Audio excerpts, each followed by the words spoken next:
All right, Buff fans, here at Big 12 Media Day in Frisco, and here with a former Buff, forever Buff. That's I'm sorry, right. That's not right. a former Buff. Joel Klatt, and Joe, always nice talking to you because we go back to I covered your dad's teams at Pomona, yeah. your brother's teams at Meade. Yeah. I covered your breakout game at CU, the Lightning game at CSU. right. So I've known you for a long time. That's but right. It's always good to catch up with you. How you doing?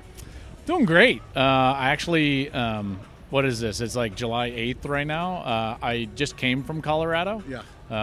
We came back, brought my boys back, see the grandparents, and do all of that good stuff. So always good to be back, in particular in the summer when it's beautiful. Yeah, it is beautiful. And how's your brother's team going to be this year?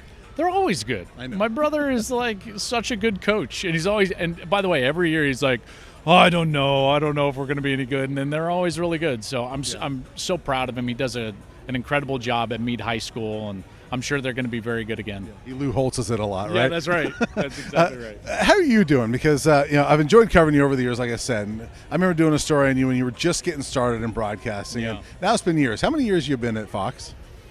You know what's funny is I was because we were in Colorado, my middle son was asking me about wait, how'd you get your start in this? And so I was telling him, Ken Miller, the executive producer at Epicenter Rocky Mountain at the time, in 2006, asked me to fill in for Alfred Williams on a high school football game. It was like Hinckley against Littleton or something like that. Yeah. And I called that game with Tim Neverett. I'm sure those in the region will remember that name. So I've been doing some form of broadcasting under the Fox umbrella since 2006. So that's going to be 19 years this fall. Yeah. That's a long time. And you've been with Fox Sports doing college football for a decade or so now? Yeah, Gus and I have called our lead game for 10 years. This will be our 11th year together. Okay. And before that, I had called a few years on Fox. So it's gone fast, though. I still love it, which is fun. So because you've been doing this for a decade now, college football, I think we're all marveling at how much college football has changed in the last 5 years, let alone 10. Can you believe what's gone on just in the last 3, really, and how much has changed? It's a good question.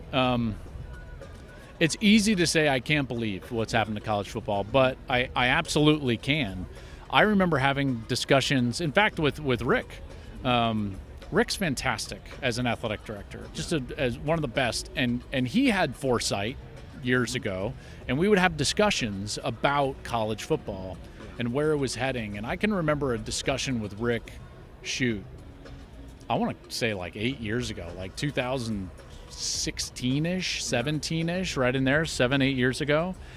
And we each had a sentiment of hey, college football can take 1 or 2 steps that it's probably uncomfortable taking now, or it's going to be pushed off a cliff from people on the outside, mainly court systems, or the judicial system, and it's going to be forced to take 10 steps that it's not prepared to take.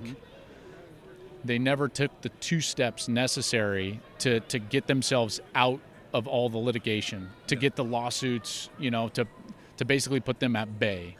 And they said, okay, we're going to just remain status quo. And they were pushed off a cliff, and they've been struggling just to stand up ever since. I think for the first time in the last 4 years, I'm becoming very optimistic that the structures that they're talking about, the House settlement, the legality of the House settlement, providing an umbrella, that the structure of the sport is heading in the right direction. It's not perfect yet, and it'll continue to change, but it's heading in the right direction. So, long answer to answer a simple question. Can I believe what's happening in college football? No, and yes. This was inevitable, and in a lot of ways, it's their own fault, in particular the NCAA, for not taking steps earlier, which would have prevented a lot of the pains that we're going through. You were teammates with Jeremy Bloom, correct? Yeah. Yeah. I recently talked to Jeremy because of something he's doing in the business world with AI and that doesn't surprise me. Right. He's probably doing something. But I also talked to him about obviously rev share is now becoming a thing this summer, and he's been fighting for that for years. Yeah, and of course. I mean, and so you knowing him and just seeing. It's amazing that he was not allowed to play college football with stuff that now is just go ahead. We used to talk about, when I came back, I had played minor league baseball. I was a professional. Yeah.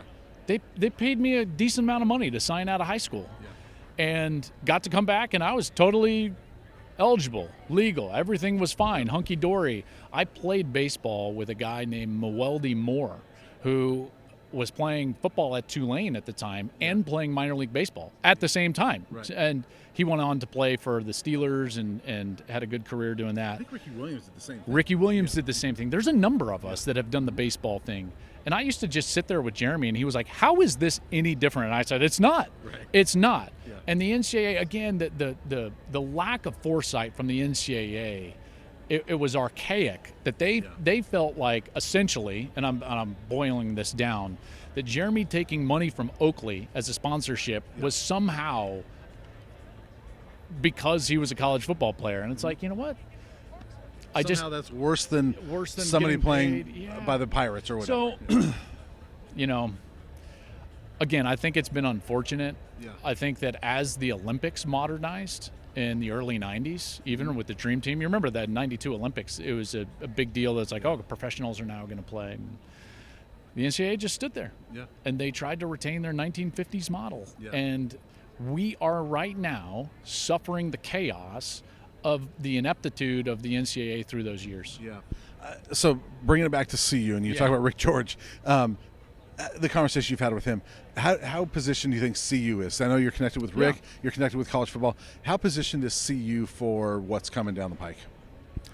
Or what is, well, with Rick right and Coach, you know, Coach Prime, they're very well positioned because they care. Yeah. And their desire is to be good. I think every school is going to struggle in terms of like, okay, we have this $16.5 million or whatever, $20.5 million across all the sports to revenue share.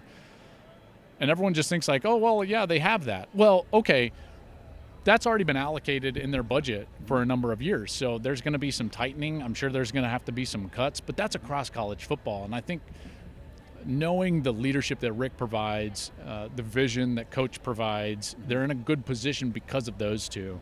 Yeah. But that doesn't mean that it's going to be easy. Yeah. It's not going to be easy for sure. And take it back to the football field now, because that's the fun part, right? You mentioned Coach Prime. He's got a team now. He doesn't have Shedeur Sanders anymore. He doesn't have Travis Hunter. He doesn't have Shiloh Sanders. Yeah. Cam Silman, Craig. There's a whole lot of key guys from last year that went 9-4 that aren't here. What's your thought as you look at the 2025 Buffaloes? Well, talent acquisition is the lifeblood of the program, and they've done a nice job acquiring talent. I think that they should be good at the quarterback position.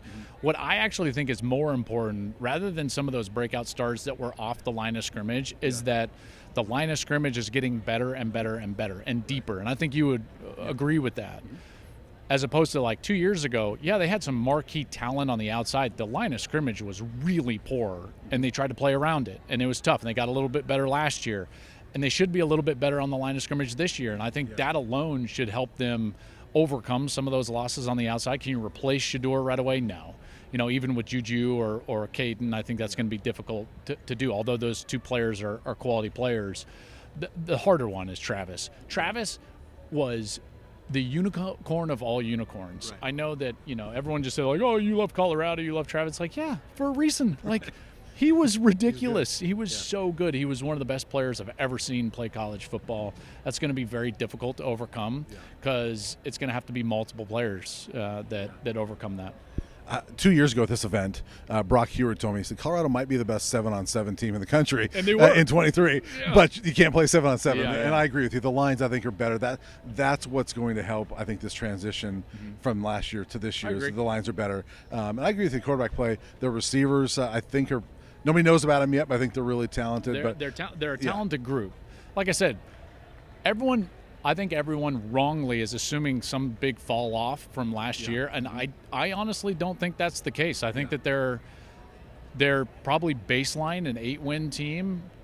Deion's going to be so mad that I said he's like, 8. What you know, as you know. But and then if they can win a couple of key one possession games, they can get to 9, maybe 10. Remind me of your years, because they all ran together for me. What years did you play at CU? I was there 02 to 05, and then I was fortunate enough to play 03, 04, 05. Okay, so you were – my point is that, I mean, if they get to a bowl game this year, that's the first time since you played that they will be at back-to-back bowl games. Yeah. Gary was the head coach, obviously Gary Barnett. Yeah. To me, that is an accomplishment that shouldn't be diminished. If CU can – even if they're 6-6 get to a bowl, back-to-back bowl games for this program, what would that mean? I think you'll know exactly what I'm talking about here. Because of the success last year in particular, and then the hype of the year before, with Deion coming and everything that's provided, which has been incredible. It has been so evident to me how quickly people forget how bad it was for 20 years. Mm-hmm. It was bad. Yeah. Like, I remember telling Rick at one point, I'm sorry, Rick, but I was like, I mean, we're the worst program in the country. And he was like, well, and I was like, no, that wasn't really a question. You know, like, I think that was more of a, There's no well. That was an analysis. Yeah. So what has happened has been incredible. Mm-hmm. For the university, for the community, for Boulder, all of it. I'm so proud of what Coach has been able to do, what Rick has been able to do, what the players have been able to do on the field, and I hope that continues, and I know that it will. But, getting to a bowl game for a second straight year would be, let's be honest, I think something that people didn't expect. Yeah. They felt like this was a PR stunt, and it was never a PR stunt. It was never a PR stunt. This was about being relevant, hiring someone that has vision and passion and has coaching acumen and football acumen and can recruit and then be his own gravitational pull for an area that doesn't have a huge recruiting base. And all of those things have paid off. Yeah. Awesome. Joel, I appreciate it very much. You got it, man. I hope to see you in Boulder this year covering a game. So. Well, I mean, you don't have to tell me that's my favorite spot. I love coming up there. Well, awesome. We'll look forward to seeing you. Thanks very much. You got appreciate it. it.